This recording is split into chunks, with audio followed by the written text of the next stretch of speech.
Bonjour les amis, transcendance. C'est l'action qui consiste à faire et à fusionner une intelligence artificielle, une IA, avec le cerveau humain. Et donc d'apporter à cette intelligence un semblant d'humanité.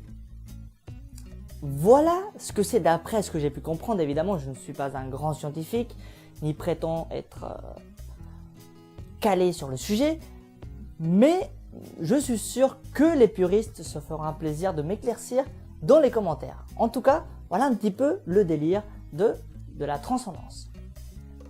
Transcendance est donc un film réalisé par Wally Pfister, qui signe ici son premier long métrage en tant que réalisateur, puisque d'habitude il est plutôt chef de la photographie. Et avant de commencer cette longue vidéo, on va plutôt parler du scénario. De quoi s'agit-il? On va suivre 3 scientifiques, généralement, et l'histoire sera concentrée principalement sur l'un d'entre eux, Will Castor, un grand scientifique, très apprécié du public, de la communauté scientifique en général, très intelligent, qui apparemment a accompli beaucoup de choses au niveau de la recherche et surtout au niveau informatique. Il est un peu spécialiste en ce qui concerne l'IA et évidemment le rapprochement que peut avoir l'intelligence artificielle avec le cerveau humain, et le but ultime étant de fusionner les deux et donc que la transcendance ait lieu. Voilà un petit peu l'histoire de ce film. On va suivre ce personnage-là qui va évidemment subir un accident, un attentat plutôt, qui va être sur le point de mourir. Sa compagne, qui est également l'une des 3 scientifiques, va faire la transcendance sur son mari, parce que c'est l'un des seuls moyens de le sauver, pour pas dire le seul moyen de le sauver entre guillemets. Ça va fonctionner, et là évidemment ça va être l'escalade, quoi. C'est-à-dire que la soif de connaissance pour cette intelligence artificielle qui va dépasser cette scientifique-là en question, mais tous les autres scientifiques et même le genre humain. Donc ça va être presque, voilà, il va arriver un moment où on va plus contrôler rien du tout. Et ça, c'est pas possible pour les Américains. Voilà un petit peu l'histoire de ce film, les amis. Très sympathique. Un peu du déjà vu avec le film Hair, par exemple, dont on a pu voir Scarlett Johansson, dont on a pu entendre plutôt Scarlett Johansson. Donc on peut faire le petit rapprochement, même si ça n'a pas grand-chose à voir dans le fond. Il y a toujours cette notion de voilà, se remettre en question sur les technologies, sur l'avenir des technologies, et surtout sur l'avenir face au genre humain. Est-ce que l'on doit vraiment tout faire pour que la technologie nous aide, ou est-ce que ça doit avoir une limite? Est-ce qu'il arrive un moment où on se dit, là, faut se dire stop. Voilà un petit peu ce que ce film essaie de nous transmettre à travers son histoire. Le film n'a pas franchement été bien accueilli par la critique, que ce soit aussi bien au niveau de la presse que au niveau du public, pour plusieurs raisons, aussi bien au niveau de la réalisation qui est nulle, du scénario qui est vraiment à chier, du jeu d'acteur vraiment inexistant, enfin bon, des trucs un peu classiques. On n'aura pas l'occasion d'éclaircir tous ces points dans cette vidéo, cela va de soi, mais on va s'attarder sur le jeu d'acteur, que je trouve plutôt intéressant dans ce film. En tout cas, c'est ce qui me vient en premier à l'esprit. Évidemment, comment ne pas parler du jeu d'acteur sans mentionner Johnny Depp, personnage principal du film, qui est à la fois, qui va être à la fois personnage en chair et en os, et aussi personnage numérique, durant une bonne moitié du film, ouais, on peut dire ça. Alors, Johnny Depp, beaucoup l'ont critiqué, soi-disant le jeu d'acteur était nul, c'était pas à la hauteur de ce qu'il avait accompli durant sa carrière, il commence à être vieux, enfin bon, on a entendu plein de trucs sur Johnny Depp. Personnellement, c'est un acteur que j'admire, j'adore le personnage qu'il peut incarner avec un peu de folie, mais en même temps, il apporte toujours ce côté attachant et avec cette légèreté et ce côté sentimental dans le personnage qui est vraiment agréable à suivre au niveau d'une histoire.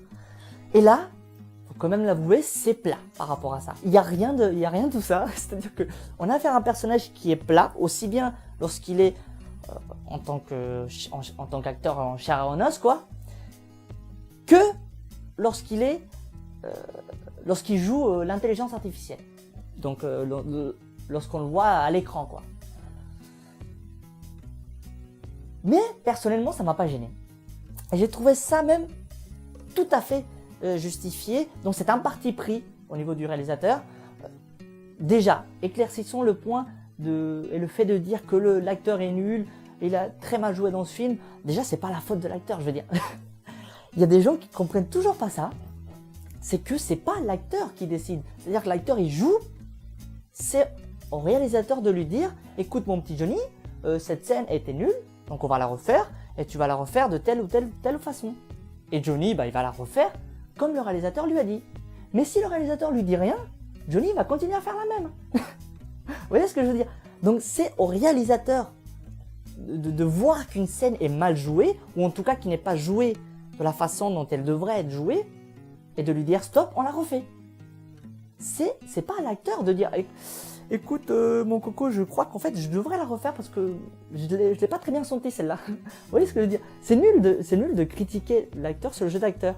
C'est vrai que c'est facile, mais c'est pas lui qui choisit de mettre à l'écran cette scène plus qu'une autre. Ils auraient très bien pu la refaire. Déjà, voilà, pour commencer.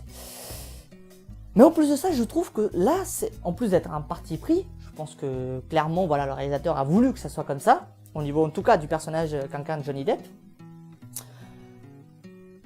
Et je trouve que c'est très bien foutu, parce que justement, on voit pas de différence. En fait, le personnage, lorsqu'il est humain, est un petit peu plat. C'est-à-dire qu'il nous fait pas ressentir de l'émotion, il n'est pas dans le jeu assez caricatural, il n'est pas dans quelque chose d'assez physique dans ses expressions, ni même dans sa façon d'être. Il reste très humble, très simple, malgré que le public, malgré qu'il soit une figure assez reconnue et l'un des scientifiques les plus grands, ben il reste simple, voilà, il se prend pas la tête, il est pas là de dire voilà, regardez, j'ai la grosse tête de ouf. C'est un personnage qui est simple, presque sans relief, quoi, en tout cas dans ce qui nous est proposé. Et lorsqu'il passe au niveau de l'intelligence artificielle, il reste le même.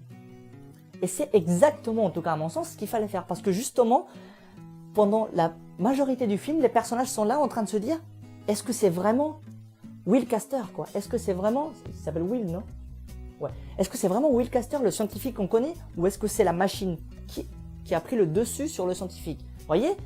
Durant tout le film, on se pose cette question-là. Pourquoi? Parce que justement, on n'a pas vu de rupture entre lorsqu'il était humain et lorsque maintenant il est machine, ou en tout cas une intelligence artificielle. Donc vous voyez, s'il avait eu ne serait-ce qu'une rupture minime entre le personnage qui était plutôt voilà, rigolo et tout ça, et d'un coup il passe en machine et il est statique, il bouge à peine, il n'y a pas d'expression dans le visage, en tout cas dans ce qu'on voit à l'écran, là, ça aurait pas marché. Vous voyez ce que je veux dire? Donc c'est très bien foutu, en tout cas sur le fait qu'il n'y a pas de rupture, que ça soit un personnage plat aussi bien en chair en os que en tant qu'intelligence artificielle. Donc là, j'ai vraiment apprécié ce fait-là, de pas voilà vouloir lui donner une certaine humanité en tant qu'humain et après lui enlever cette humanité. Donc il garde la même personnalité autant que lorsqu'il était humain que lorsqu'il est en tant qu'intelligence artificielle. J'espère que vous suivez mon raisonnement. Bon, enfin bref. Donc c'est un parti pris. On adhère ou on n'adhère pas. On comprend ou on ne comprend pas, mais c'est comme ça. Et je trouve que c'est plutôt bien choisi. Il y a d'autres acteurs plutôt reconnus. Évidemment, on retrouve Morgan Freeman. Alors, Morgan Freeman, pour le coup, je trouve qu'il joue pas très bien, quoi. Et d'ailleurs, on se demande même, et lui-même se demande ce qu'il fout là, à certains moments. C'est assez drôle, quoi. Parce qu'il joue, on dirait, ils sont balestés, quoi, le gars. Donc là, pour le coup, j'ai pas bien compris pourquoi du comment lui donner un personnage comme ça. Bon, bref. En tout cas, s'il y a quelqu'un qui a vraiment joué et porté le film, c'est Rebecca Hall. Donc celle qui joue la compagne de Will Caster, et une scientifique également. Et elle porte le film aussi bien sentimentalement parlant que au niveau de de ce qui se dégage du film. Vraiment, à chaque fois qu'il y a une émotion, à chaque fois qu'il faut ressentir quelque chose, on le ressent à travers ce personnage qu'incarne Rebecca Hall. Donc vraiment, s'il y a quelqu'un qu'il faut retenir dans ce film, c'est elle, quoi. Elle porte tout. Toute l'émotion du film, c'est elle qui la dégage. C'est elle qui chiale, c'est elle qui te donne les frissons à certains moments. C'est toujours à travers elle, à travers ses mimiques, à travers son visage, à travers ses expressions. C'est elle qui donne de l'humanité à ce film, vraiment. Donc, je l'ai adoré dans ce film. Vraiment, je l'ai adoré.